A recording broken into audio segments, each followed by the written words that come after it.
Taste the Daily. திரு கோவிந்தராஜ், இந்த ஒட்டுமொத்தமாக இந்த ஒரு பட்ஜெட்டை பார்க்குறப்ப ஒரு உப்புச்சப்பு இல்லாத பட்ஜெட் அப்படின்னு மக்கள் நினைக்கிறாங்க. நிஜமாவே இது ஒரு உப்புச்சப்பு இல்லாத பட்ஜெட் தானா? மக்களை திமுகவை தமிழ்நாட்டு மக்களை பாஜக புறக்கணிச்சிருச்சு அப்படின்னு எடுத்துக்கலாமா, இல்லை திமுக எம்பிக்கள்லாம் கேட்கல அப்படின்னு எடுத்துக்கலாமா?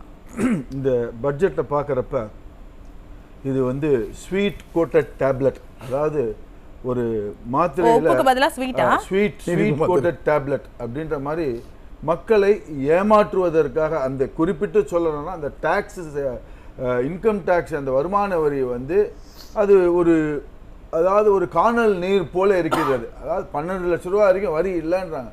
ஆனால் இது ஏன் விட்டு நம்ம ஆராய்ந்தோமானாக்கா இது உள்ளார இப்போ பே கமிஷனுடைய சேலரி ரிவிஷன் வரப்போகுது. எல்லா அரசு ஊழியர்களுக்கும் பே கமிஷனில் சேலரி ரிவிஷன் வரப்போகுது. அந்த சேலரி ரிவிஷன் வந்துச்சுன்னா அவங்கவுங்களுடைய சேலரி வந்து பேசிக்லேருந்து எல்லாம் உயரக்கூடிய இதுவாகும். இது பார்த்தீங்கன்னாக்கா அந்த ஸ்லாப் போட்டிருக்காங்க. அந்த இது அவங்க உண்மையிலேயே நடுத்தர மக்கள் மீது அக்கறை கொள்ளுன்ற இந்த அரசு இருந்துச்சுன்னா என்ன பண்ணியிருக்கணும், இந்த ஸ்லாப் சிஸ்டத்தை நீக்கியிருக்கணும்.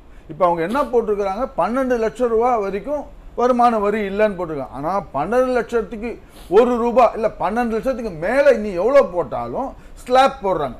அது கிட்டத்தட்ட 15%. இப்போ 12 லட்சத்துக்கு மேலே வாங்கினீங்கன்னா 15% அந்த ஸ்லாப் பிரகாரம் பார்க்கறதுனா இது வந்து ஒரு மக்களை ஒரு ஏமாற்றும் வித்தையாகத்தான் நம்ம பார்க்க முடியும். இது வந்து என்னால எப்படி புரிஞ்சுக்க முடியுதுன்னா, இந்த ஒரு வரி சலுகையை மட்டும் கொடுத்துட்டு இது ஒரு சிறப்பான பட்ஜெட் அப்படின்ற ஒரு தோற்றத்தை ஏற்படுத்துறாங்க. ஒரு வரி சலுகை கூட இது கிடையாது மேடம். இது பார்த்தீங்கன்னாக்க இது வந்து ஒரு அதாவது ஒரு ஏமாற்று வேலை தான், மாயாஜால வித்தை தான். இட் இஸ் ஒரு மாயாஜால வித்தை தான். இதுல இன்னும் பார்த்தீங்கன்னா இதனால் பலனடையக்கூடியவர்கள் யாருன்னா தனியார் கார்பரேட் முதலாளிகள் தான் பலனடைவாங்க. ஏன்னா ஒரு ஐடி கம்பெனியில் இருக்கிறவங்களுக்கு அவங்களுக்கு இன்க்ரிமெண்ட்டே வராது. இன்க்ரிமெண்ட் வந்தால் டாக்ஸ் கட்டணும். அதை சொல்லி அவங்க வந்து உனக்கு ஒரு ரீசனாக பயன்படுத்திக்கிட்டு உனக்கு இன்க்ரிமெண்ட் கொடுத்தா டாக்ஸ் கட்டணும்பா அப்படியும் பண்ணலாங்க. அதுதாங்க இப்போ இவங்களுடைய நோக்கமே. கார்பரேட்டுகளுக்கு அவங்களுக்கு வந்து சேவை பண்ணணும் அதனுடைய நோக்கத்தினால இதுதான் வரி சலுகையும் கார்பரேட்டுகளுக்கு சாதகமாக தான் கொடுத்திருக்காங்க அப்படின்னு எடுத்துக்க முடியுமா? ஆமா, கார்பரேட்டுகள் சாதகமாக தான் இந்த மத்திய அரசு, மோடி அரசு செயல்படுது. உதாரணம் பார்த்தீங்கன்னா ஏர்போர்ட், 100 ஏர்போர்ட்டுக்கு இந்த பீகார் உள்ளிட்ட எல்லாத்துக்கும் இது பண்ண ஏர்போர்ட் வந்து தனியார் மயமாக்குறாங்க. அந்த தனியார் மயமாக்கக்கூடிய இந்த ஏர்போர்ட்லாம் யார் கட்டுப்பாடு? அதானி கையில் இருக்குது. அதானி அவங்க அதே போல கனிம வளத்துக்கு நிறைய சலுகைகள் கொடுத்துருக்காங்க.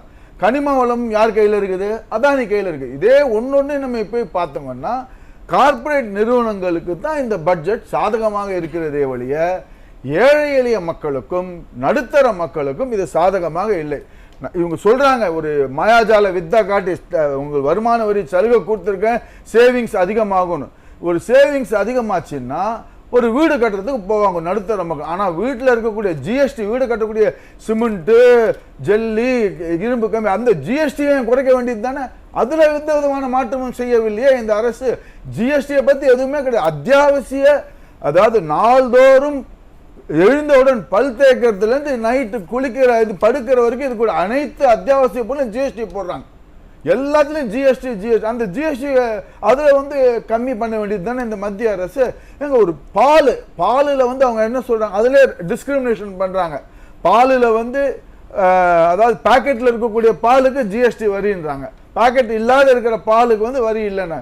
இதுலேயே இதெல்லாம் அத்தியாவசிய பொருளுக்கெல்லாம் ஜிஎஸ்டியை போட்டு மக்களை, அது ஏழை எளிய மக்களின் வயிற்றில் அடிக்கிறார்கள். இன்னும் பார்த்தீங்கன்னா இந்த பட்ஜெட்டில் இந்த 100 நாள் வேலை திட்டம் MGNREA அந்த தொழிலாளர்களுக்கு எந்த விதமான அறிவிப்பும் சலுகையும் கிடையாது. அப்படின்னா ஏழைகள் என்றைக்குமே ஏழையாகத்தான் இருக்க வேண்டும்.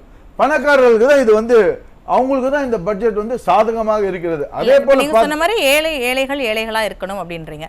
இப்போ இந்த பட்ஜெட் படி பார்த்தோம் அப்படின்னா தமிழ்நாட்டுக்கு இப்போ வரைக்கும் எதுவும் இல்லை அப்படின்றத மக்கள் பார்த்துட்டு இருக்கிறாங்க. திமுகலேருந்து திமுக கூட்டணி கட்சியாகட்டும் இத்தனை எம்பிக்கள் பாராளுமன்றத்துக்கு அனுப்பி வச்சிருக்காங்க மக்கள். இந்த எம்பிக்கள்லாம் மக்களுக்காக கேட்டு வாங்காம என்ன பண்றாங்க? இன்னைக்கே புறக்கணிச்சிட்டாங்கல்ல.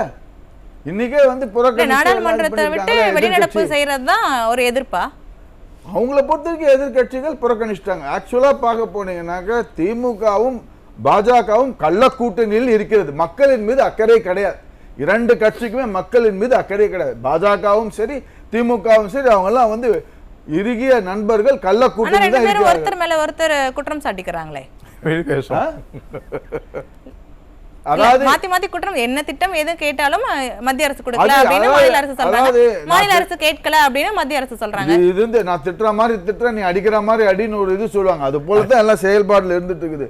எங்க இப்ப நண்பர் இவரு சொன்னார், நம்ம நண்பர் ராமன் சொன்னாரு, இது வந்து பாராமுகம் பார்க்காத இருக்கக்கூடிய இதுன்னு சொல்லி. இந்தியாவில் மொத்தம் இருக்கக்கூடிய மாவட்டங்கள் 806 மாவட்டங்கள் இருக்கு. என்ன அந்த 806 மாவட்டங்களுக்கு தான் அவங்க அந்த 806 மாவட்டங்கள் இருக்கக்கூடிய விவசாயிகள் அத்தனை பேரும் நம்மளுடைய நாட்டு வளர்ச்சிக்கு போராடுறாங்க. அவங்களுக்கு வந்து வளர்ச்சிக்கு அவங்களுடைய கான்ட்ரிபியூஷன் பண்ணியிருக்காங்க. ஆனால் 100 மாவட்டங்களுக்கு மாத்திரம் விவசாய மேம்பாட்டு திட்டத்துக்கு அந்த அரசு அறிவிச்சிருக்கு. மிச்சம் இருக்கிற 706 மாவட்டங்கள் என்ன ஆச்சு? பாராமுகம் நண்பர் சொல்லியிருந்தாரு. இதுக்கு ஒரு பதில் சொல்லட்டும். விவசாயம் எங்க அதிகமா நடக்கின்றதோ அந்த இடத்துல மட்டும் தான் செய்வாங்க. நீங்க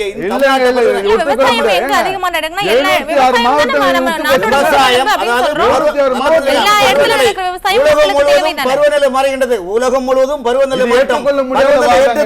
விதைகள் விதைக்க முடியும், விவசாயம் செய்ய முடியும். அப்படிப்பட்ட சூழ்நிலையில் முதல் கட்டமாக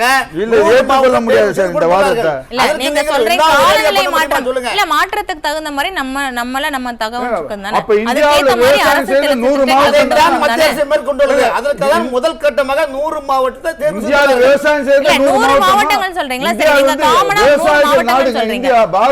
விவசாயிகளை நம்பி இருக்கக்கூடியது. இந்தியாவில் இப்ப 100 மாவட்டம் தான் விவசாயம் செய்யறாங்களா?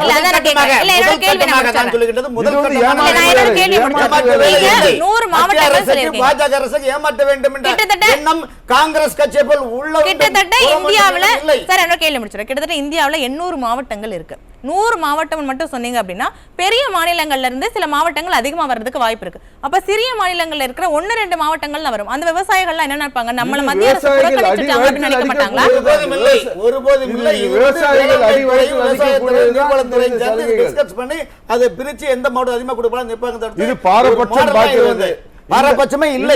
பாரபட்சம் அப்படினா எல்லா மாவட்டத்திலும் எலெக்ஷன் நடக்குது வந்து அதெல்லாம் மக்கள் கேக்குறாங்க. ஓட்டு மதிப்பெண்ணுக்காக தான் இந்த ஒரு திட்டமா அப்படினா மக்கள் கேக்குறாங்க. அந்த 100 மாவட்டம் ஒரு மாடலாக எடுத்து அதை செய்கின்றார்கள். அடுத்த கட்டமாக அடுத்து கொண்டு வருவோம். அதுலயும் பாத்தீங்கன்னா 100 மாவட்டங்கள்ல அதிகப்படியான மாநிலத்துக்கு பீகார் கொடுத்திருக்க அந்த மாவட்டத்துக்கு தான் இருக்குன்ற மாதிரி இது பண்ணு முழுக்க இன்னும் பார்க்கல. பட் பேசலாம் தொடர்ந்து பேசலாம். திரு கோவிந்தராஜன், உங்க கருத்து சுருக்கமா சொல்லிடுங்க. அதாவது தமிழகம் முற்றிலுமாக புறக்கணிக்கப்பட்டுள்ளது இந்த பட்ஜெட்டை பொறுத்தவரை. ரயில்வே அந்த துறையை பார்த்தீங்கன்னா தமிழகத்துக்குன்னு இந்த பட்ஜெட்டில் எந்த விதமான நிதியும் ஒதுக்கப்படவில்லை. குறிப்பிட்டு சொல்லணும்னா மதுரை, கோயம்புத்தூர் போன்ற முக்கிய நகரங்களுக்கு அந்த விரிவாக்கம் செய்வதற்கு, அதே போல தாம்பரத்தில் இருக்கக்கூடிய அந்த ரயில்வே அந்த முனையத்தை விரிவாக்கம் செய்யக்கூடியதுக்கு எந்த விதமான பட்ஜெட்டும் நிதியும் ஒதுக்கவில்லை ரயில்வேக்குன்னு இருக்கக்கூடிய. அதே போன்று மெட்ரோ ரயில் திட்டத்திற்கு இந்த எந்த விதமான பட்ஜெட் நிதியும் ஒதுக்கப்படவில்லை. இதெல்லாம் வந்து ஒரு மாற்றாண்டாய் மனப்பான்மையோட தான் செயல்படுகிறது. புரிஞ்சுக்கணுமா? மாற்றாந்தாய் மனப்பான்மை இல்ல. ராமன் சொன்ன மாதிரி தமிழ்நாடு ஏற்கனவே நல்லா தான் இருக்கு, இதுவே போதும் அப்படின்ற நிலைப்பாடு. எங்க தமிழ்நாடு நல்லா தான் இருக்குன்னா கம்பேரிட்டிவ் அதர் ஸ்டேட்ஸ் பார்க்க குஜராத் எடுத்துக்கோங்க. குஜராத்தில் வந்து மோடி இருந்ததுன்னு அங்கே எல்லா மெட்ரோ திட்டங்கள் எல்லா திட்டங்கள் ரயில்வே எல்லாம் அங்கே தான் இது பண்ணியிருக்கிறாங்க. நம்ம கம்பேர் வந்து குஜராத்தையும் தமிழ்நாட்டையும் தான் கம்பேர் பண்ணோம். நம்ம தமிழ்நாட்டில் அதே குஜராத்ல நர்மதா ஆற்றங்கரையில சர்தார் கொல்லப்பட்ட சிலையில் முதலில் தமிழ் தான் இருக்காங்க.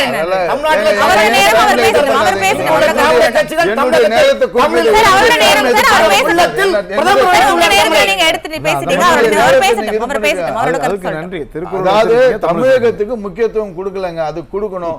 இப்ப இருக்கக்கூடிய இறுதி கருத்தை இந்த பட்ஜெட்டை பார்க்கறீங்கன்னா இது முதலாளிகளுக்கு சாதகமா இருக்கக்கூடியது. தனியார் மையத்தை ஊக்குவிக்கிறதுக்காக போஸ்டல் டிபார்ட்மெண்ட்ல பார்த்தீங்கன்னா அதை வந்து லாஜிஸ்டிக் டிபார்ட்மெண்ட் மாற்றக்கூடியதாக இந்த இதில் அறிவிச்சிருக்காங்க. அப்படி போஸ்டல்ல இருந்து லாஜிஸ்டிக்னு போது அது தனியார் மயமாக்கக்கூடிய ஒரு இதுவாக தான் பார்க்கல. நீங்க சொல்றது எனக்கு எப்படி புரிஞ்சுக்க முடியுதுன்னா இந்த ஒரு பட்ஜெட் மத்திய அரசு மேல மக்களுக்கு ஒரு அதிருப்தியை கொடுக்கிற ஒரு பட்ஜெட். நிச்சயமாக இது வந்து இந்த எக்கனாமிக் சர்வே இதுல சொல்றதுன்னா ஆண்டுக்கு 8% எக்கனாமிக் growth அப்படின்ற இது ஆண்டுக்கு அந்த வளர்ச்சின்றது இது போல பட்ஜெட்ல போட்டு நிதி ஆதாரங்கள் பட்ஜெட் பண்ணா நிச்சயமாக அந்த 8% வளர்ச்சி என்பது கேள்விக்குரிய. ஆனா 2047 வளர்ந்த பாரதம் அப்படின்ற இலக்கை அடைஞ்சிருவோம் அதுக்கு இது போல பட்ஜெட் போட்டிருந்தாங்கன்னா பாராமுகம் பார்த்து தமிழகத்தை புறக்கணித்து வைத்தார்னா இது அந்த 8% வளர்ச்சி அடைந்து வளர்ந்த பாரதம் என்பது கேள்விக்குரிய